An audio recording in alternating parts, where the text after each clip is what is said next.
تو آج ہم ایک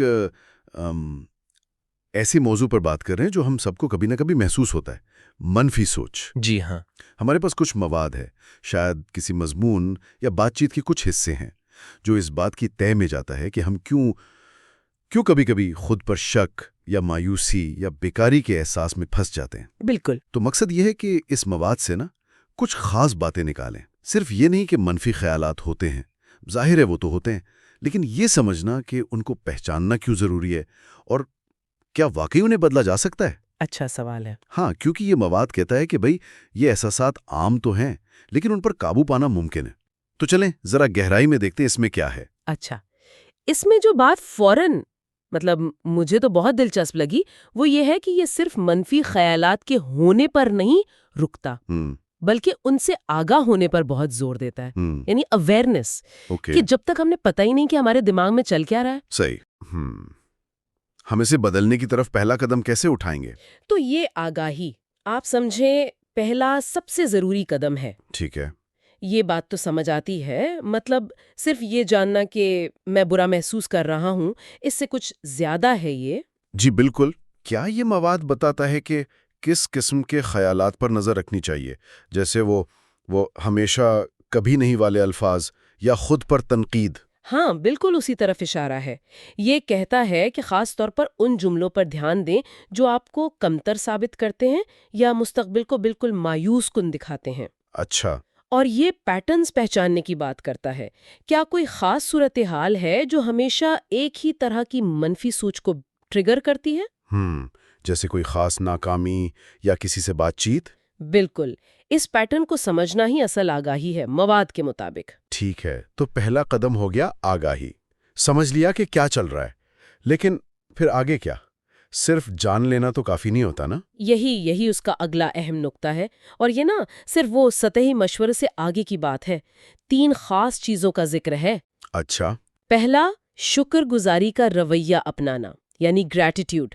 لیکن یہ صرف وہ نہیں کہ اچھی چیزوں کی لسٹ بنا لی، نہیں، مواد کہتا ہے کہ فعال طور پر ایکٹیولی ان احساسات کو محسوس کریں جو شکر گزاری سے آتے ہیں۔ محسوس کریں؟ جی، کیونکہ یہ ممکنہ طور پر وہ جو منفی سوچ کے دماغی راستے ہوتے ہیں نا، نیورل پاتھ ویز، ان کو کمزور کر سکتے ہیں۔ یہ تو دلچسپ بات ہے۔ نیورل پاتھ ویز یعنی یہ دماغی عادت بدلنے جیسا ہے۔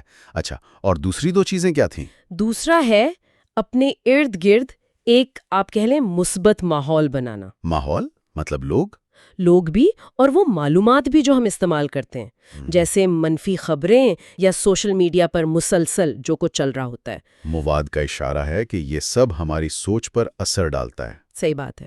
اور تیسرا اور شاید سب سے اہم، اپنی اندرونی گفتگو یعنی سیلف ٹاک پر توجہ دینا اور اسے بہتر بنانا۔ اندرونی گفتگو، خود کلامی؟ جی، وہی کہانی جو ہم سارا دن اپنے آپ کو سناتے رہتے ہیں۔ یہ نکتہ تو واقعی اہم لگ رہا ہے۔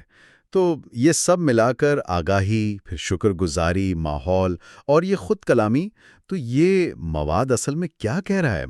بڑی تصویر کیا بنتی ہے؟ بڑی تصویر میرے خیال میں یہ ہے کہ ہماری سوچ کوئی پتھر پر لکیر نہیں ہے، اسے بدلا جا سکتا ہے۔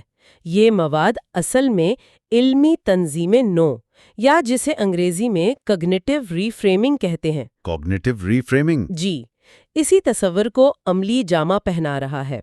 اس کا سادہ مطلب ہے کہ کسی صورتحال یا خیال کو دیکھنے کا اپنا نظریہ بدلنا۔ اچھا۔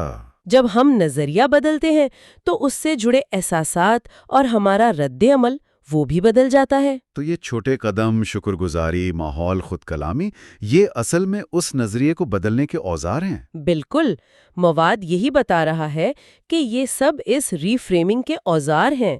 یہ صرف خیالی باتیں نہیں، یہ عملی طریقے ہیں۔ سمجھ گیا۔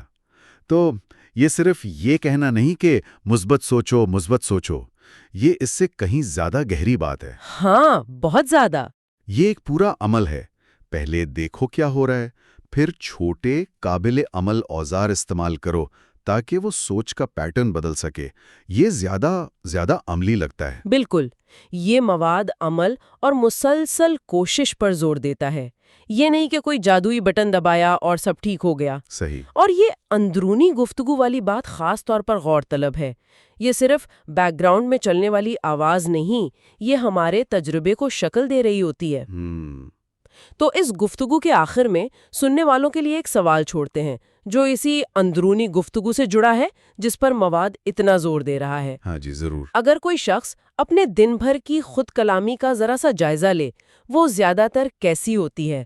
تنقیدی، مایوس کن یا حوصلہ دینے والی؟ اچھا سوال ہے۔ اور اگر وہ صرف ایک دن کے لیے جان بوجھ کر کوشش کرے کہ اس گفتگو کا لہجہ بس تھوڑا سا بہتر کر لے، تو ان کے موڈ پر یا دنیا کو دیکھنے کے انداز پر کیا فرق پڑ سکتا ہے؟ اس پر سوچنا واقعی اس مواد کی روح کے مطابق ہوگا۔